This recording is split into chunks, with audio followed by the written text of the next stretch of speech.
is a show that focuses on the person behind the Brony. I'm your host, Osaka Jack.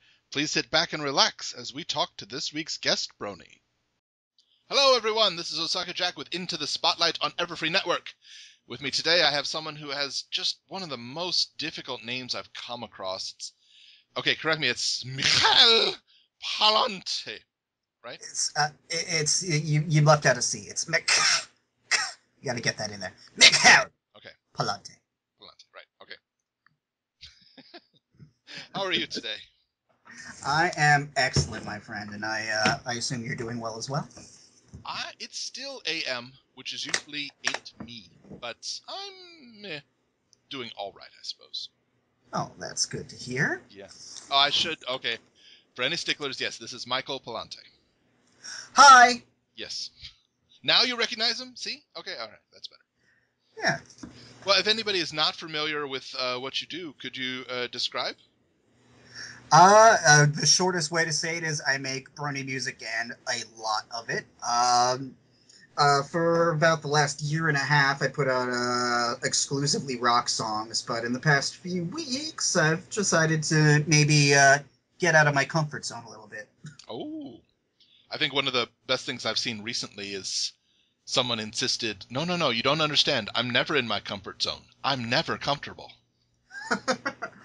I know exactly what they mean. Yes, as a general rule, we're doing songs, and for the most part, rock. Yeah, it's actually until recently. Yeah. It's that's why I spent so much time and money maintaining the most expensive domain name ever, BronyRock.com. Ah, yes. Yes. But no, it's after about 100 of those, I figured there might be something else out there.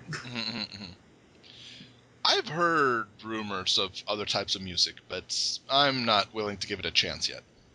I climbed to the top of a mountain, looked down on the ledge, and I saw a lonely man in a cloak, and he told me that indeed there is something besides rock, and I just went on this long journey and found out that music can also be made with keyboards. Interesting.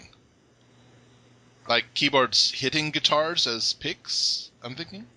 That's, what I tried first. And while interesting, the results were not quite what I expected.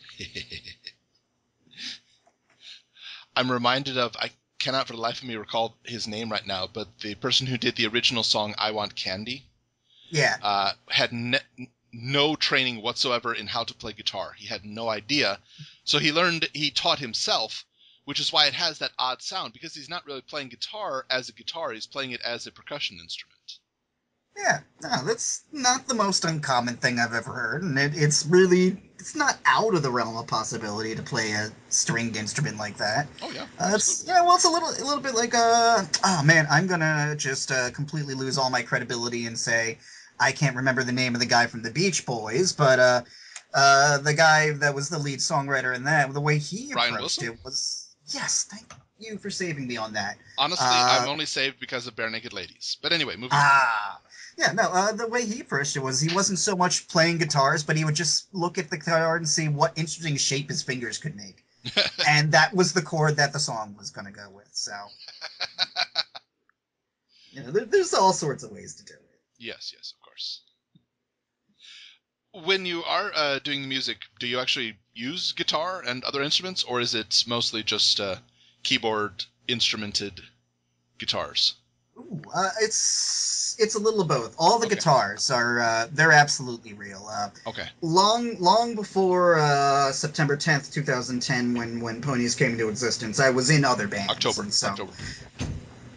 wow. 10th. You know what's really sad about that? That's my wedding anniversary. Oh dear. I apologize for embarrassing you right there. Okay.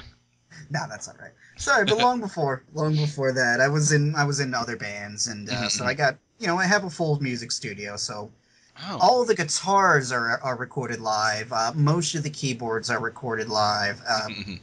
Everything else is a little orange box that sits next to my computer. Okay. That honestly is a. Oh no, I guess that's been done. Orange box. Yeah, we can't do that for a band name, can we? No.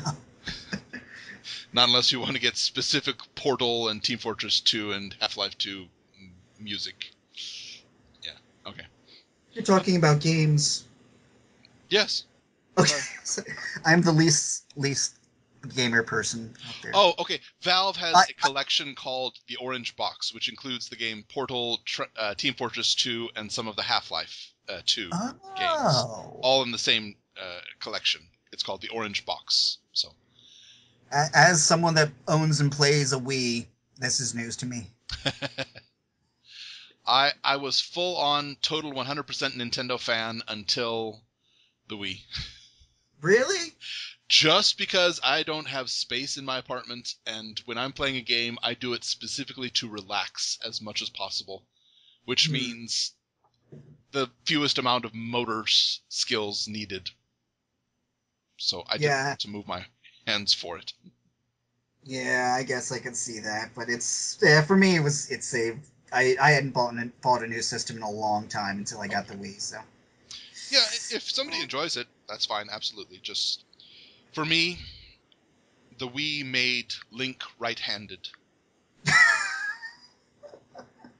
Link is always left-handed. I know. That's fair enough. I'll give you that. Yeah. I will say Skyward Sword was one of my favorite games of all time.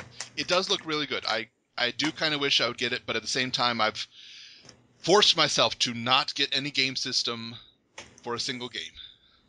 That's a smart move there. Yeah. But I would say the Wii's on sale these days. They got a mini Wii.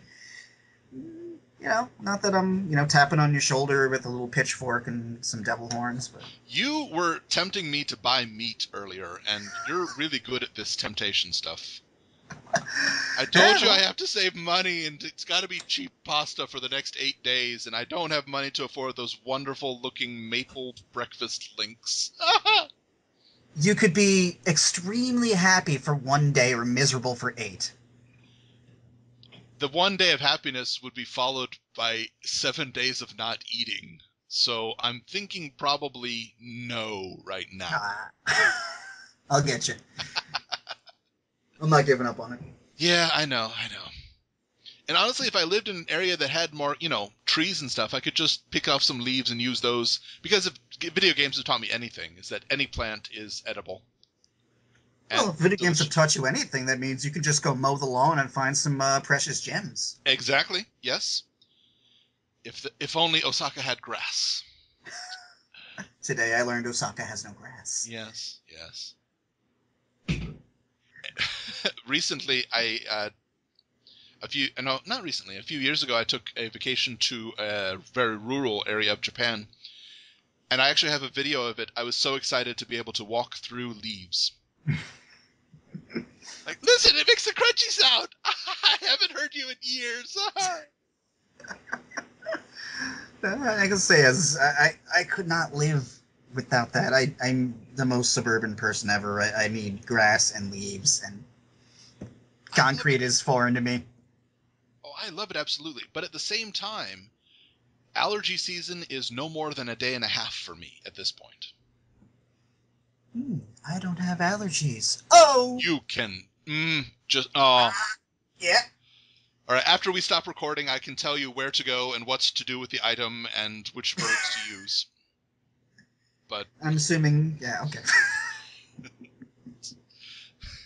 Oh, no allergies. How? No allergies on the lakefront properties surrounded by trees all year round. That's nice. Oh, it's beautiful. Yeah. Yet at the same time, I am within 5 minutes of both subway and train station and can go literally everywhere in Osaka to any of the stores. If I had money, I mean, it's... Yeah. Well, you could still go and... Yeah, just wouldn't be able to come back. Right. Yeah. Well, do you remember what your first Brony song was?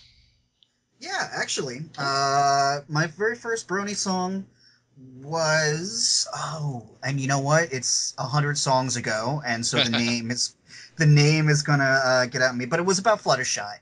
Okay. It was not so much about Fluttershy, but featured Fluttershy. Okay. Wings of the Pegasus. That's This is what the it Pegasus. was. Okay. Okay. Winds of the Pegasus. It was a nice, slow, ballady thing Mm-hmm. that I specifically wrote because of you and my friend Joy.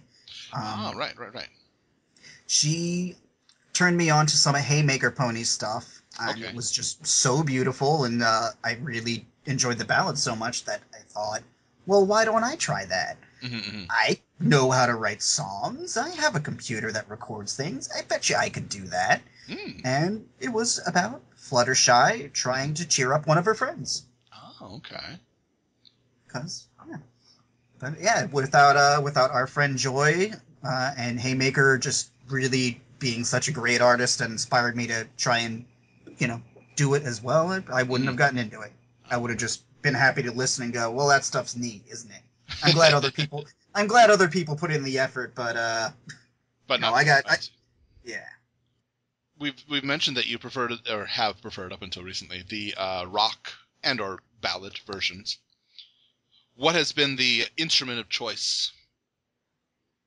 Oh, it's been guitar pretty much through and through. Now, Um, come on now. I've talked to musicians. There's not a one of them who will just say this is a guitar. They've got name. I know you want to tell me the specific model name.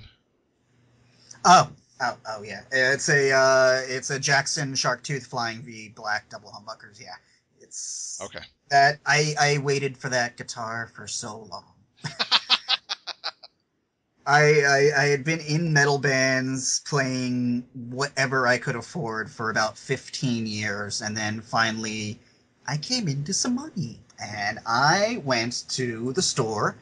Mhm. I went to Guitar Center, looked around, waited for the first guy to smile at me. I'm kind of a stickler about customer service, so Okay. I was in there. I had two sales guys look at me and scowl, and then I had one guy that smiled, and I walked up to him, tapped him on the shoulder, and said, "Excuse me, sir, can you get me two KRK VXT6s? Give me two power conditioners, the Jackson Sharktooth Flying V that's up on the wall, and all the cables for everything." Made his day. Oh yeah, I'm sure. I had been waiting for 15 years to be able just to walk in and get exactly what I wanted at Guitar Center. Technically, I do that often, but that's just because I really have very little use for what's in a Guitar Center. So I leave with exactly what I wanted. You're not taking it away from me. I'm No, just no, no. gonna I'm sorry. live I in that didn't mean to moment. say it like that. I was just doing a bad joke. But yeah. No, I'm playing with you now. It was, yeah, no, it hasn't happened since and is not likely to happen again. But for that one shining moment, I had my all my toys. So nice. Oh, Does it have a nickname? no, I haven't named my guitar since high school. And the reason being, there's a video somewhere of me with the name of a girl I had a crush on my guitar, and I've seen the video somewhat recently, and I'm not. Let's leave that alone. Okay. I'm only going to embarrass myself so many times before I make that same mistake twice. Well, yeah, naming guitar after a girl you have a crush on, I wouldn't say no. But at the same time, I mean, I've driven cars, and I would assume, that a guitar, like a car, has a personality to it. You learn what it can do well and what it can't do as well, and Mm-hmm. I find that leads it to a name. Each of my cars that I drove for over 2 months would have a name, and I would be proud of them when they did well, and I would be disappointed in them when they broke down.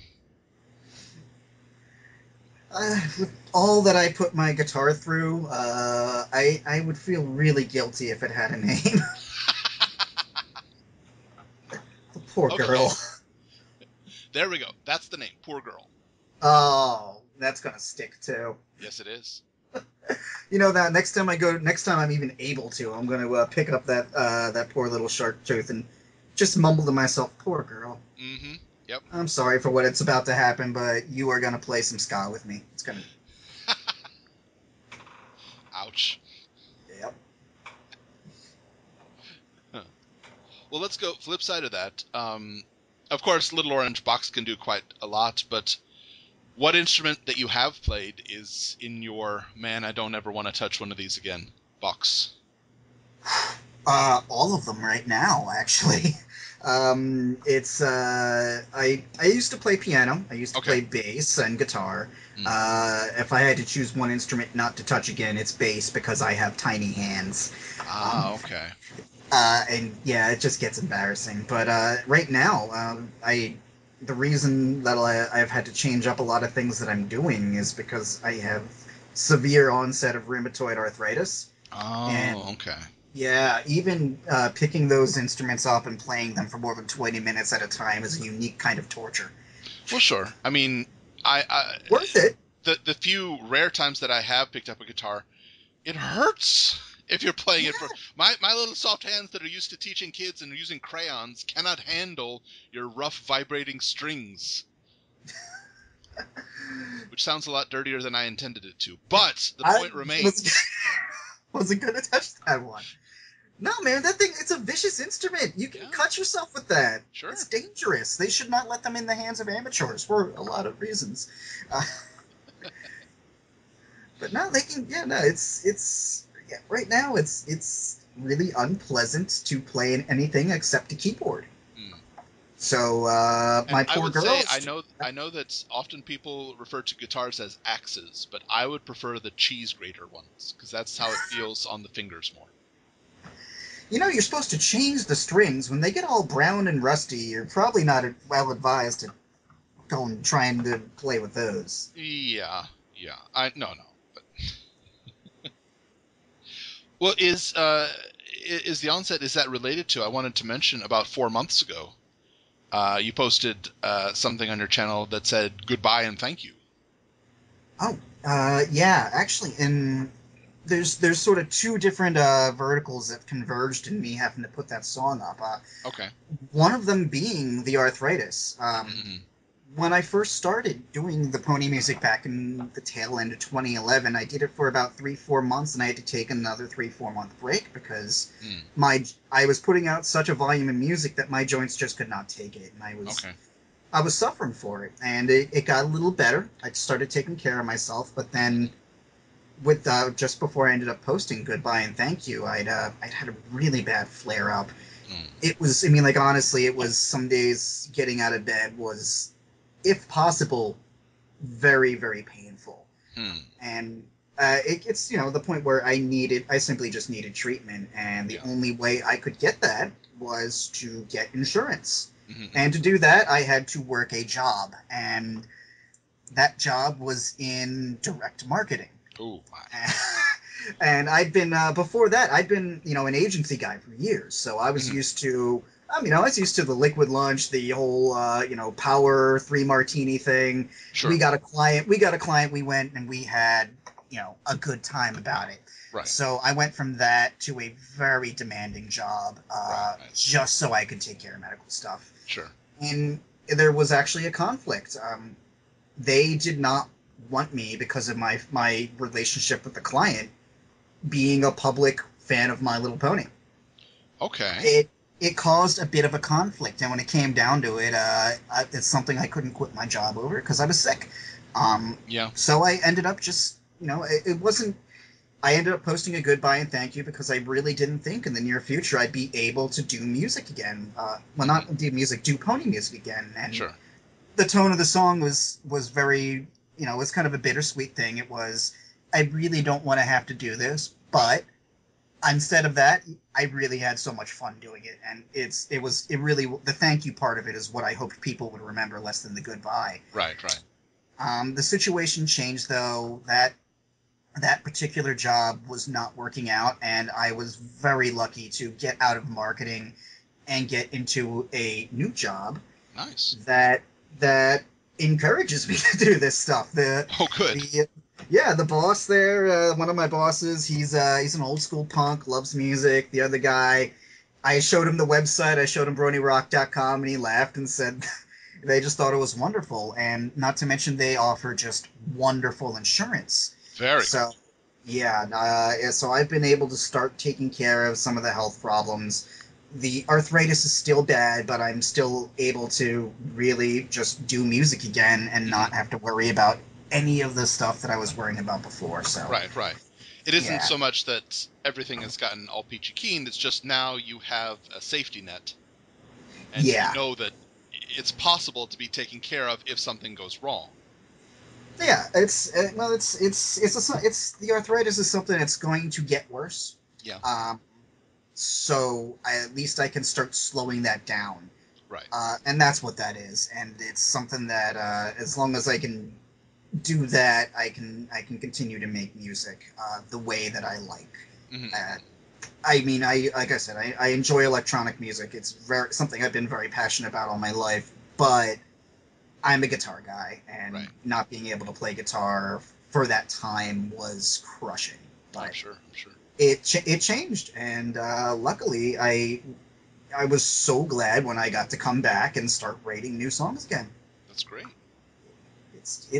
It makes you feel good because I'll tell you I was in that job I had mentioned. It was very tough. It was very I don't want to sound depressing, but it was I will say it was a little bit soul crushing. Oh yeah. Because it was very long hours, very difficult, and I'll say I missed it.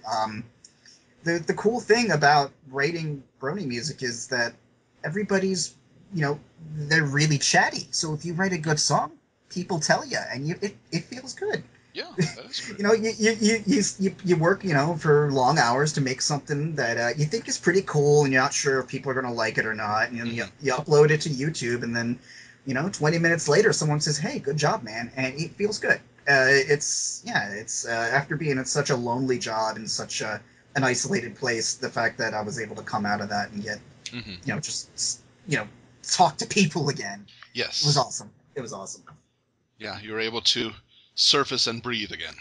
Yeah, it really did feel like that, and Oh no, I understand. I've been in customer service jobs before, and it's something you have to do at times. But man, do you hate people? Yeah. And yeah, you know what? I won't mention. So never mind. I insist that every person who works in customer service has some great stories, and that's why sites like Clients from Hell exist. Yeah. But at the same time, there are a whole bunch of absolutely wonderful people, and it's unfortunate you just don't remember them as well. Yeah. I will say though that I've been very lucky in that the few really good folks that I dealt with, both in the agency work and when I was working at the direct marketing place, I have been very lucky to have contact with them still. And that's good.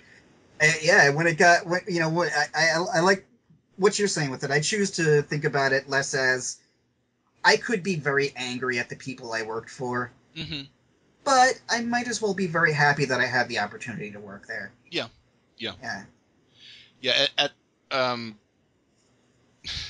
One of the things that my father insisted on was that each of us get, when we turned 16, he insisted that each of us get a horrible job. Just because he wanted us to know, he said, I don't care if you guys work an easy job for the rest of your lives, but for 6 months you're going to work a terrible one, so that you know what it's like, and know what some people have to go through for their whole lives. So wait, what job did you get? I was a dishwasher at a Chinese buffet. That was 1 point from being closed with health and service. There was a vat of acid next to the dishwasher station for the grease traps. And it was part of my job was to dunk those grease traps in the vat of acid and then retrieve them and clean them off afterwards. I lost about 2/3 of the heat senses in my hands. Huh? Most of it's back now, but not all of it. I still have very heat immune hands. I'm just imagining getting you dish towel flashbacks, and it's not funny, but it's amusing. Dish towel, not so much, but the roaches were so bad that, I'm going to stop there just because some of these stories will cause people to stop listening to me forever. But you're right. Working a job that just is a grind makes you really appreciate when you can love what you do. Yes, absolutely. Oh, I didn't have a car either, so I did have to bicycle for a mile and a half to get there every night. Man, when I was your age, I used to have to walk a mile and a half to the snow, and then 2 miles back. Well, when I was your age, we had to go make the snow because our city had a ban on snow, and we still had to walk uphill in it both ways because of some bureaucratic stuff. But we couldn't have snow, so we had to make the snow before we could go walking in it. You win. Darn, I was hoping for like a continuous one-up for the next hour or so. Oh well. I couldn't get enough air. Well, one of the more recent things that you've done is actually a rap. Oh, you heard that, did you? I did hear that, yes. It's not the first time I have been a rapper. Well, that's something I wanted to mention. I saw that on Twitter you posted that at some point you were in a comedy rap group. Oh, you have been stalking me. Okay. Of course. I stalk everybody that I talk to. What are you talking about? Oh, I'm just better at it with some people than others. Well, it helps that I have a tendency never to shut up about anything. Yeah. No, that rap group was the Nitty Gritty. The whole thing about that was here in Philadelphia, my friend worked at the local radio station. They had a syndicated radio show that was broadcast out of Philly called The Kid Chris Show. Okay.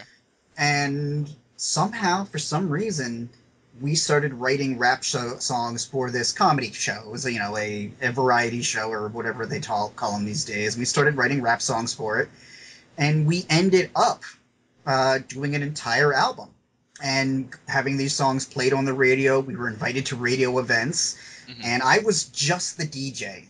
I was the friend they knew that knew how to write music, and so we had all the really talented people doing all the performance, and they said, "Hey, Mike, you have a computer." So for the longest time, and you can go look these videos up, I was just a guy that was in the videos dressed as a skeleton.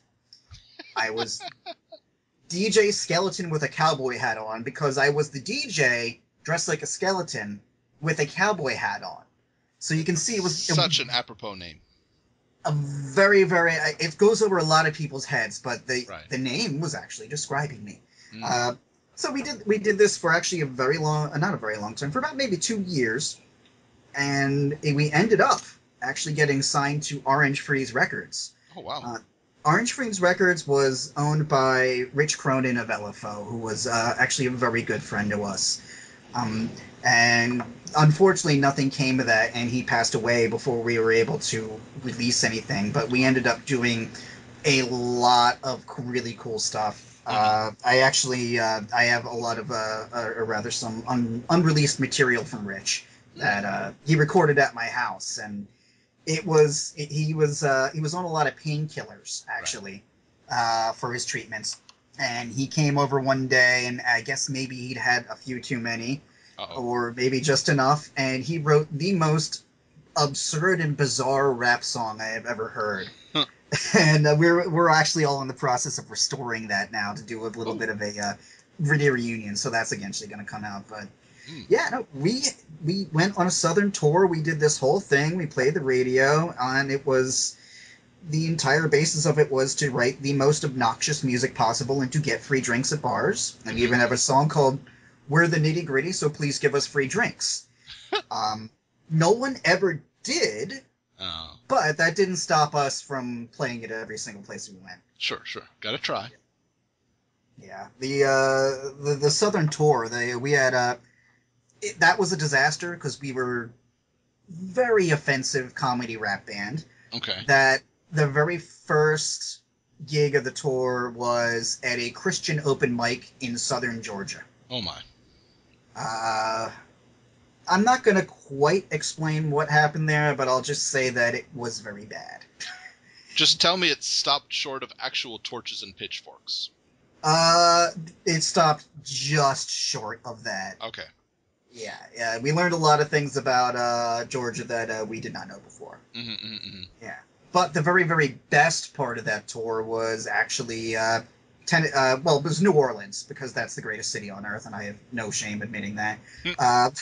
But the second best part of the tour was Tennessee. We the only gig where we got paid. and they decided they would pay us $70 to play the show. And we said, how much is beer? And they said $1. We said, give us 70. And the best part is they started bringing out buckets and buckets of beer. Nice. We went back to the hotel room and we just had no place to put it. See, I would have thought you would have just started like throwing it out to the audience halfway through the show. That's Catch! very, very.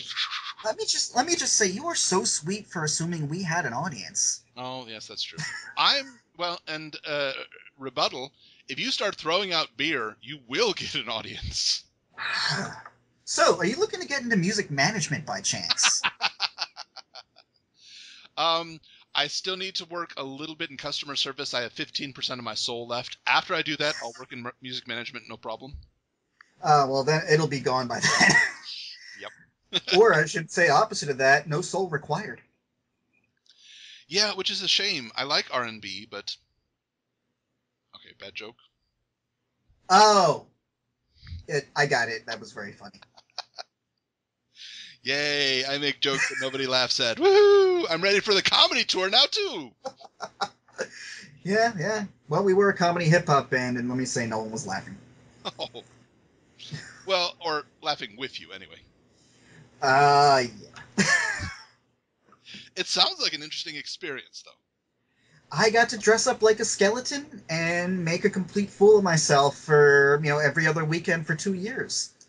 Does life get better than that? I did have a job at a haunted house, and I can say no, it does not get better than that.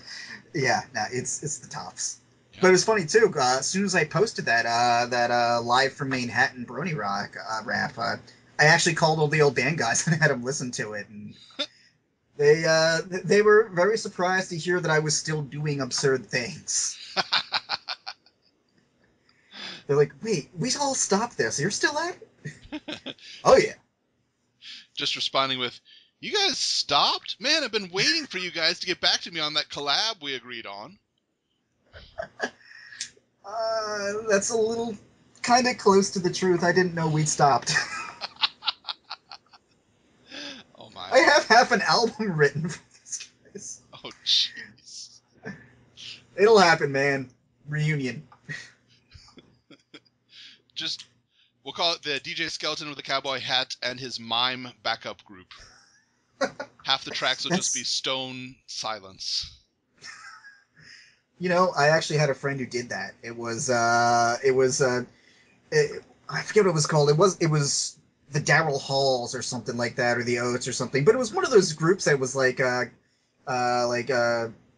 was two songwriters, Okay. and they did an entire band where it was nothing but the lesser known one. So if it was Simon and Garfunkel, they would do an entire karaoke show where they did only Garfunkel's parts. Okay. So it would be silence for about a minute and a half, and then some sort of little background vocal in there. Did not go over well. I'm reminded, that sounds like, I'm not sure people would enjoy that so much, but one of my favorite comedy things, it was, give you an idea of how obscure this is. This was on the Richard Pryor show. Oh, wow. Nobody knew it, but it was the Pips. Not Gladys Knight and the Pips, just the Pips. So it had, and the stage had a microphone with nobody on it, and then three guys in the background singing, "Ooh, leaving, train to Georgia." Ooh. See, I love that idea.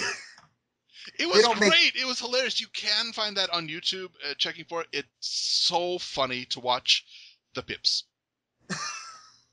You know what? I'm sorry. It's called And the Pips. See, that makes it right there. Yeah. It was just genius. We loved that so much. It's people don't write comedy for people like us anymore. If you do, and this is for anybody, if you do go to karaoke, if you're just a male, put on Aretha Franklin's Respect and just sing the backup. Because it sounds really good just as the backup song. It really does.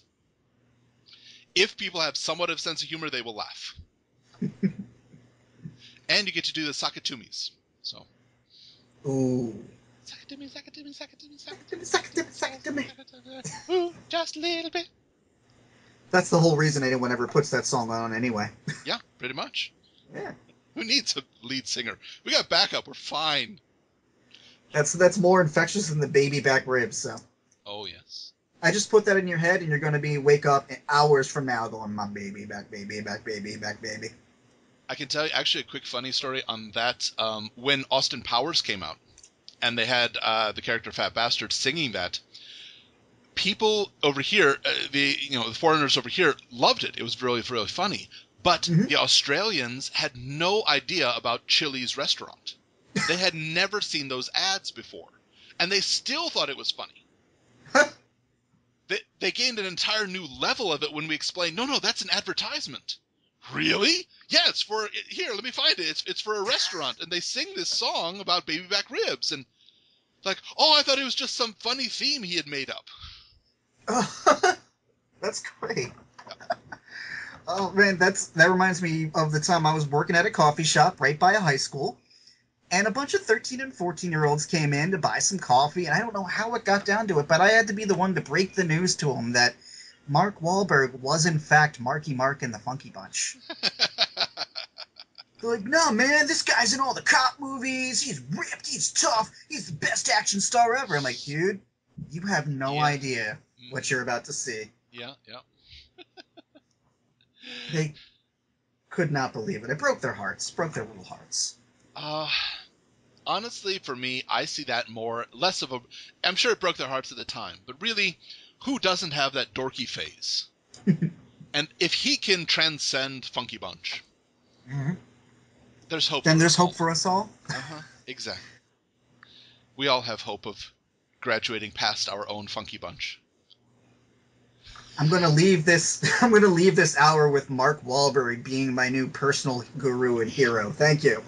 Personally, I just want to leave this interview with somebody doing a mashup of Baby Back Ribs and Funky Bunch. Ooh. This is something I would like to hear at this point. I can do that for you. Ooh, yay! It would not be the first time I've done that, so... Either that, or we need a new song, Just Background Pony. That'll be the name of the song, Just Background Pony. You've opened my mind up to a possibility. Woohoo! And yay. It feels good. It feels so good. One of those will happen. That is a promise to you. Yay! Super. Yes. Well, a question that I ask in each of my interviews. In all of My Little Pony, what would you say is the one line or one scene that defines you as a brony? Oh. Wow. That's going to take a little bit of thinking, actually. I'm sorry. Oh. It's funny because I've been asked a very similar question before. And... Really? Yeah. I've done a few interviews before. And... This is a trademark Osaka Jack question. I've been asking this for 66 weeks now.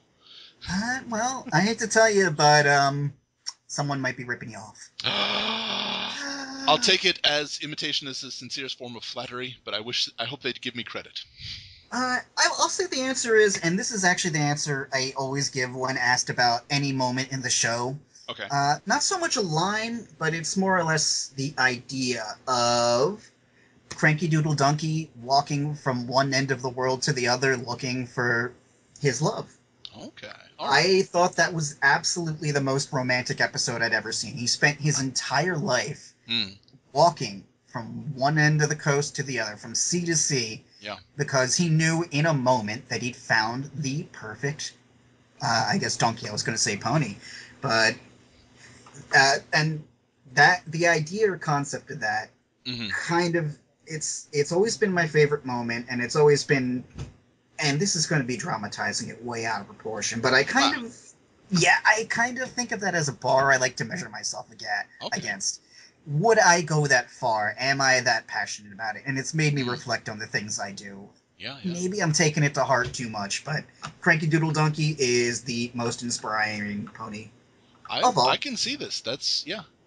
And I'm sorry, I know she had good intentions, but who puts a note on the back of a door?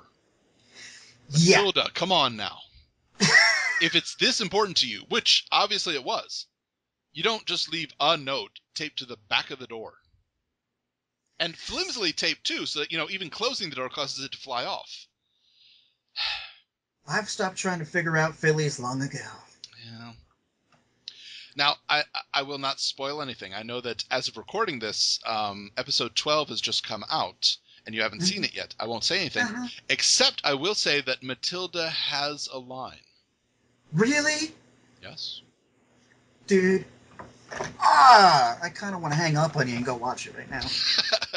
Most abrupt ending to an interview ever. Okay, well, I kind of shot myself in the foot. He's gone. Y'all want to hear some karaoke or something? Let me put on some music. Hold on. Okay. No. Okay. I'll stick around for a bit. But the second that I press that little red button, I'm going to put on that up. Go to YouTube, purchase the episode. I'm going to watch it in HD. Good idea. And then I'm going to sing a baby back rib song about Mark Wahlberg. Woohoo! Got my whole night planned. I'm not 100% sure. I'll have to go back and check, but I think you might be the first person to mention a non-pony for your example. Really? Yeah, 65 interviews. I think you're the first one to mention a non-pony. Well, there you go. I'm a trendsetter with a skeleton hat on. Yay! Wait, no, you had a cowboy hat on. You are a skeleton. Don't confuse us. Yeah. By the end of the night, after when they would pay us in beer, it became a lot of things. You know what? I would have liked to see an epic battle. You versus your nemesis. DJ Skeleton with a cowboy hat versus DJ Cowboy with a skeleton hat. Oh, that would be nice. Yeah. I'd have to get different hats. Well, no, it'd be two people is my thought. But, instead of dueling banjos, dueling turntables.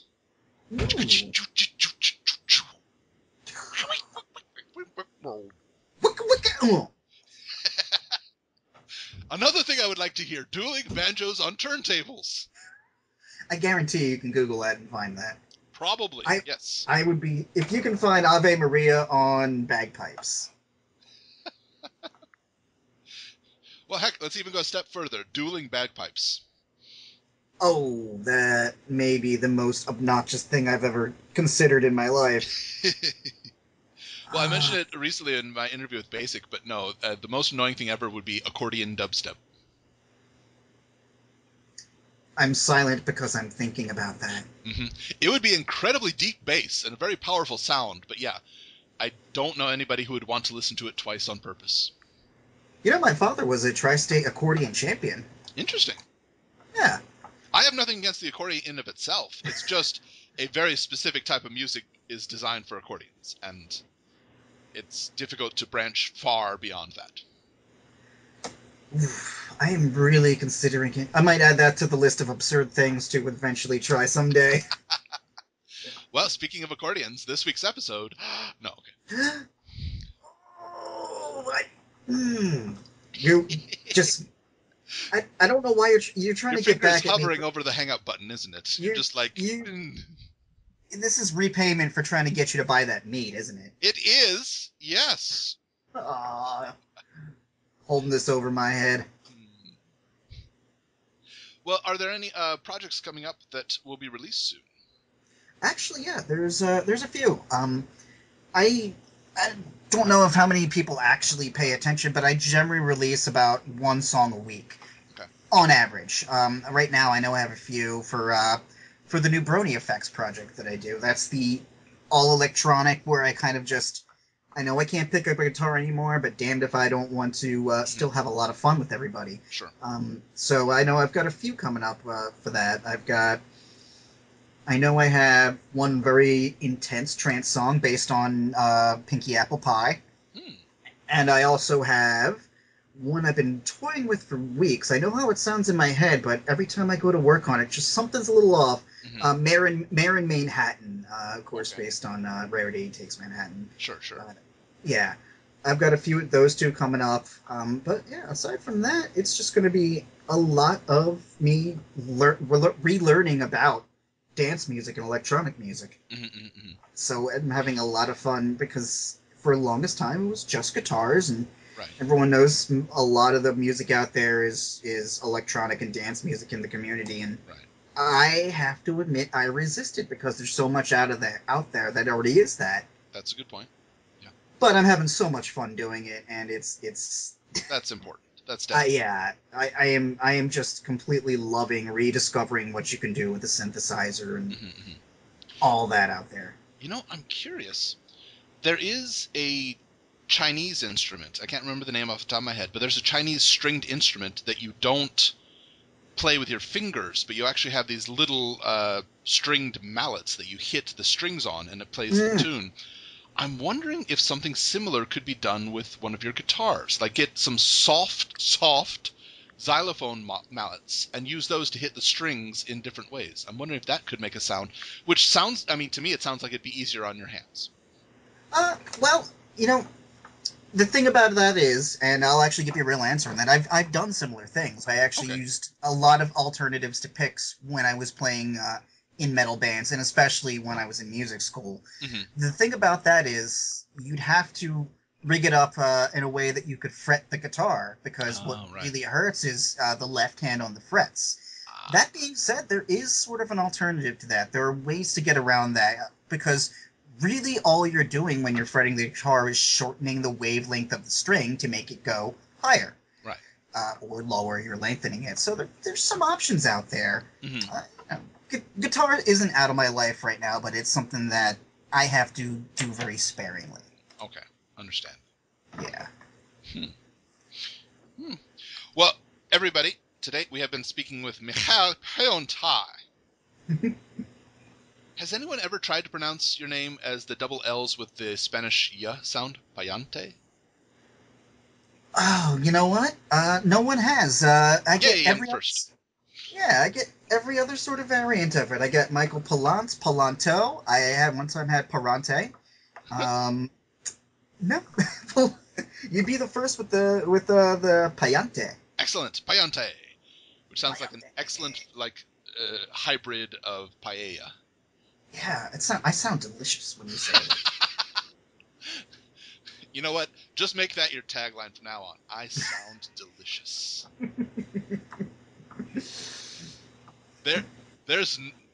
Seriously, put that Twitter headline, just put it at the end of every song. I sound delicious. I sound delicious. I'm going to attribute it to you, baby. Woohoo! Yay, I can help. Well, be sure to check him out on, let's see, we've got YouTube and SoundCloud.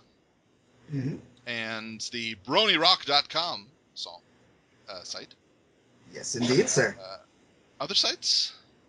I've got actually 2 different YouTubes for 2 different projects. Okay. But I have them linked so you can find one from the other.